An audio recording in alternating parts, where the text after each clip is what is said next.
नमस्कार दोस्तों, आज हम बात करने वाले हैं महात्मा गांधी के उन पहलुओं के बारे में जिन्हें हमेशा हमारी आंखों से दूर रखने की कोशिश की गई।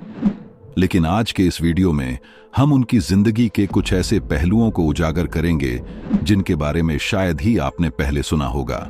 लेकिन वीडियो शुरू करने से पहले मैं आपसे एक सवाल पूछना चाहता हूं। अगर कोई इंसान अपनी जिंदगी में 10 अच्छे काम करता है तो क्या उसके 4 बुरे कामों को नजरअंदाज कर देना चाहिए? इस सवाल का जवाब आप वीडियो के अंत में कमेंट में जरूर दें। तो चलिए शुरू करते हैं। गांधी जी की ये तस्वीर आपने जरूर देखी होगी। बाईं तरफ जो लड़की है उसका नाम है मनुबेन, जो गांधी जी की पोती और उनकी निजी सहायक थी। उस समय मनुबेन की उम्र सिर्फ 17 साल थी। दाईं तरफ जो लड़की है उसका नाम है आभा बनर्जी, जो गांधी जी के भतीजे कानू गांधी की पत्नी थी। आभा की उम्र थी 18 साल। अगर कोई इस तस्वीर को पहली बार देखे तो उसे लगेगा कि गांधी जी का इन दोनों लड़कियों के साथ एक पिता सा रिश्ता है, लेकिन हकीकत ये नहीं थी।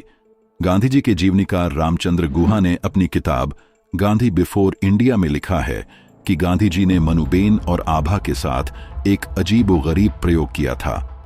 उन्होंने इन दोनों लड़कियों के साथ रात में नग्न अवस्था में सोने का प्रयोग किया था। ये सिर्फ इन दोनों लड़कियों के साथ ही नहीं हुआ। गांधी जी ने अपनी निजी डॉक्टर सुशीला नायर के साथ भी नग्न होकर सोने का प्रयोग किया था। गांधी जी का कहना था कि वो ये प्रयोग अपने आत्मनियंत्रण को परखने के लिए कर रहे थे। गांधी जी ने अपने आश्रम में भी कई अजीब नियम बनाए थे, जैसे कि आश्रम में लड़के और लड़कियां एक साथ नहा सकते थे, लेकिन उन्हें किसी भी तरह के शारीरिक संबंध बनाने की मनाही थी। वहीं दूसरी तरफ आश्रम में शादीशुदा जोड़ों को रात में एक साथ सोने की इजाजत नहीं थी। गांधी जी का मानना था कि अगर किसी को कामुक विचार आते हैं तो उन्हें तुरंत ठंडे पानी से नहाकर खुद को शांत कर लेना चाहिए। ये कोई गप्प नहीं है, क्योंकि मनुबेन ने अपनी डायरी में खुद इस बात का जिक्र किया है। गांधी जी ने 1906 में 28 साल की उम्र में ब्रह्मचर्य का संकल्प लिया था। ब्रह्मचर्य का मतलब होता है कि व्यक्ति किसी भी तरह के शारीरिक संबंध से दूर रहे। गांधी जी ने यह संकल्प इसलिए लिया क्योंकि उन्हें अपने पिता की मृत्यु के समय अपनी पत्नी के साथ समय बिताने का पछतावा था।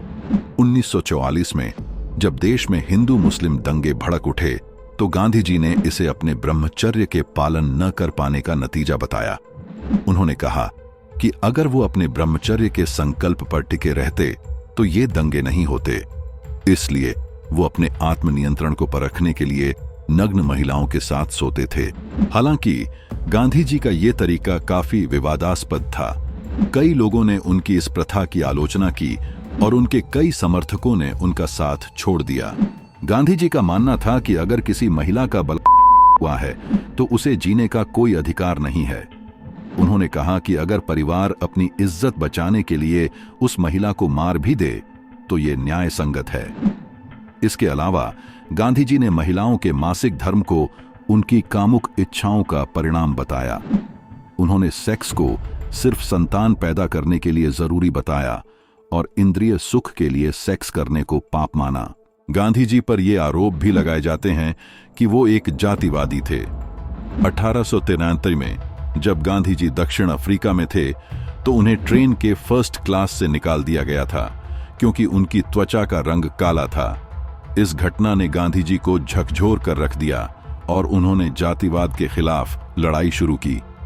लेकिन गांधी जी के कुछ बयानों से ये साफ होता है कि वो अफ्रीकी लोगों को नीची नजर से देखते थे। उन्होंने अफ्रीकी लोगों को काफिर कहकर संबोधित किया और ये माना कि भारतीयों को अफ्रीकियों से ज्यादा सम्मान मिलना चाहिए।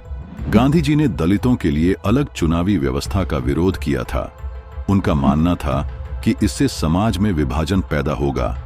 हालांकि बाद में उन्होंने डॉक्टर बी.आर. अम्बेडकर के साथ पूना पैक्ट पर हस्ताक्षर किए और दलितों के लिए आरक्षण की व्यवस्था की। गांधी जी ने हिटलर को 2 चिट्ठियां लिखी थीं जिनमें उन्होंने युद्ध रोकने की अपील की थी। हालांकि इन चिट्ठियों में गांधी जी ने हिटलर को डियर फ्रेंड कहकर संबोधित किया था, जिसके कारण कई लोगों ने उनकी आलोचना की।